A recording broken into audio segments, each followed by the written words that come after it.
guys, my name is Littlehooliagan, and today I will be unboxing the 2020 M1 MacBook Pro. Just to start off, I want to explain that yes, I do have the M1 Mac Mini right now, and I still absolutely love it, and I really love the desktop lifestyle. But since the COVID vaccine has been distributed a lot more, me being a college student and also working at the same time, I've realized that I need something to actually be able to work or study on the go. So as much as I love my Mac Mini, I love it so much, I cannot just bring it anywhere I go really. Previous to this desktop setup, I have been using the MacBook Air 2015. Just the cobwebs off this thing.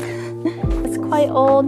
It still uses the Intel processor, obviously. When I first got it, I really did enjoy it. It was a good system to use for school and when I was starting off with video editing. But as the years have gone by and now that I have this Mac Mini, this is literally not really that usable anymore. It's extremely slow. I can't video at all because it'll just buffer for like hours on end before I can make any other edits in the video. And then even studying or browsing the web, it's super slow. So I've definitely been needing an upgrade when it comes to a laptop. I will be going back to school in the fall rather than doing online schooling and be able to create videos for work. That's pretty much my decision for why I wanted to get this.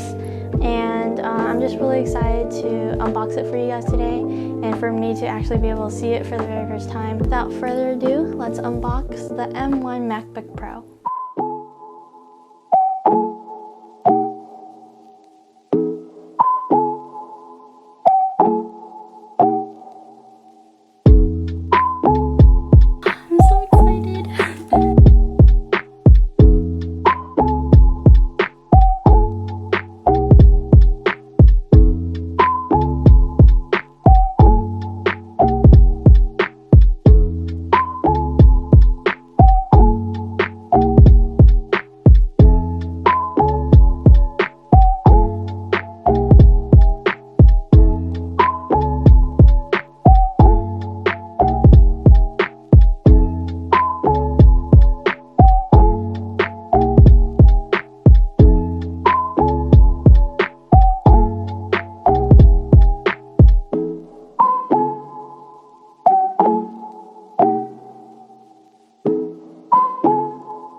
Time to set it up.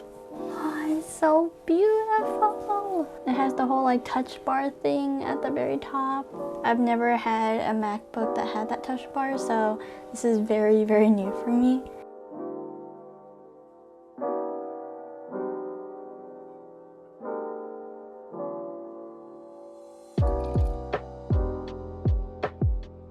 I'm gonna try transferring everything from my Mac Mini to this MacBook Pro.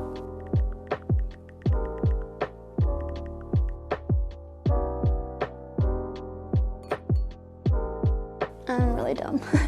So all I had to do was go on the migration assistant on my Mac Mini, and then now I can click the option to transfer my information from the Mac Mini to this MacBook Pro. It's showing up the Mac Mini on the transferable stuff.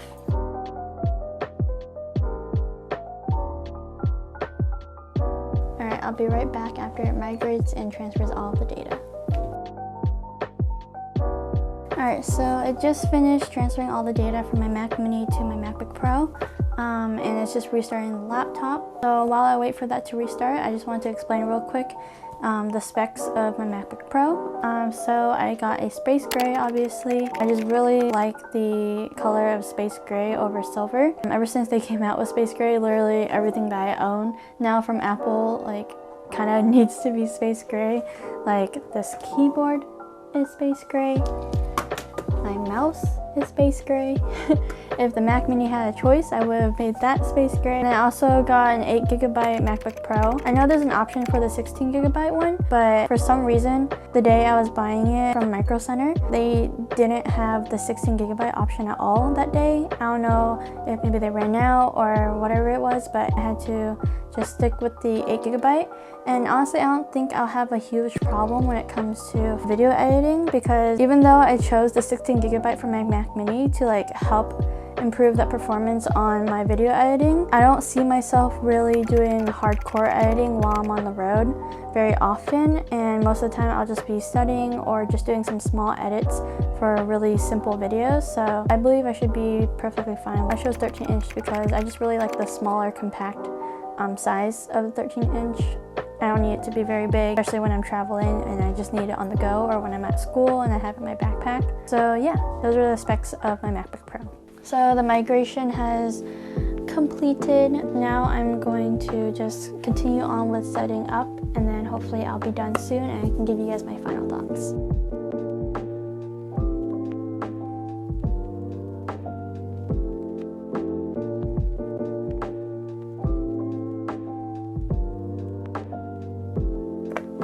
What I'm going to do is open up a bunch of applications like I did last time for the Mac Mini and see how that goes. Ooh, look how fast. Did you guys see? Oh my god, look at that. Let's listen to these speakers. Relationship ever displayed online. Alright, so far the audio sounds super clean. I really like these speakers on the side. This touchpad thing is really cool. You can control the friggin' browser with just this touchpad. That's so cool. This touch bar is like really minimizing how much I need to use the touchpad right here. Let's try Final Cut Pro.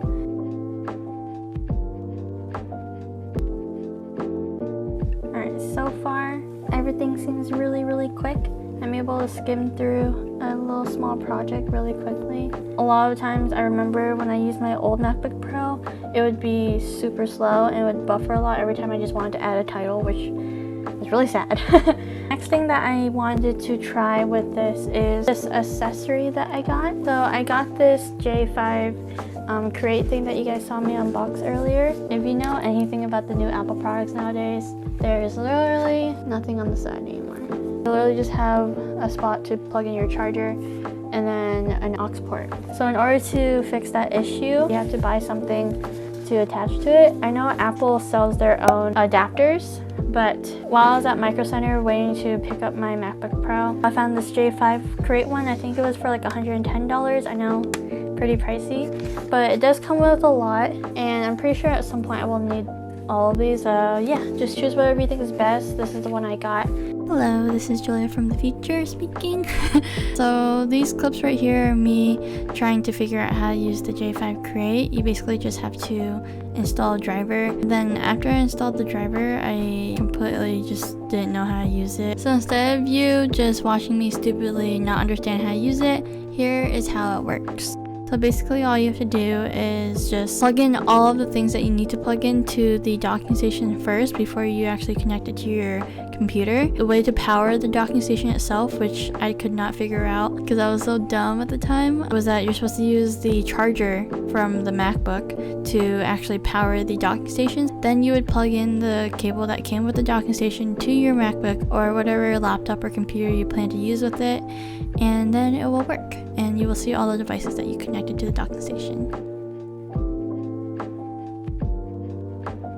Alright, so I'm just gonna quickly explain what this portion of the video is. I originally wanted to film this part of the video while I was unboxing the MacBook Pro, but unfortunately it didn't come in on time, so these are the skins that I chose from dbrand, which is I think Linus's brand. For the top skin, I chose a wooden mahogany, and then for the bottom, I chose a stone kind of like marble looking skin. Personally, I love both marble and wooden kind of covers slash skins, so I couldn't really choose between the two, so I thought it'd be cool to have the top layer be just wood and then the bottom be stone. And I was able to attach it like so, and not gonna lie, it was kind of difficult for me to do it, but if you just follow their how to apply video, over time it got a little bit easier to understand their instructions, and yeah, so this is how it turned out.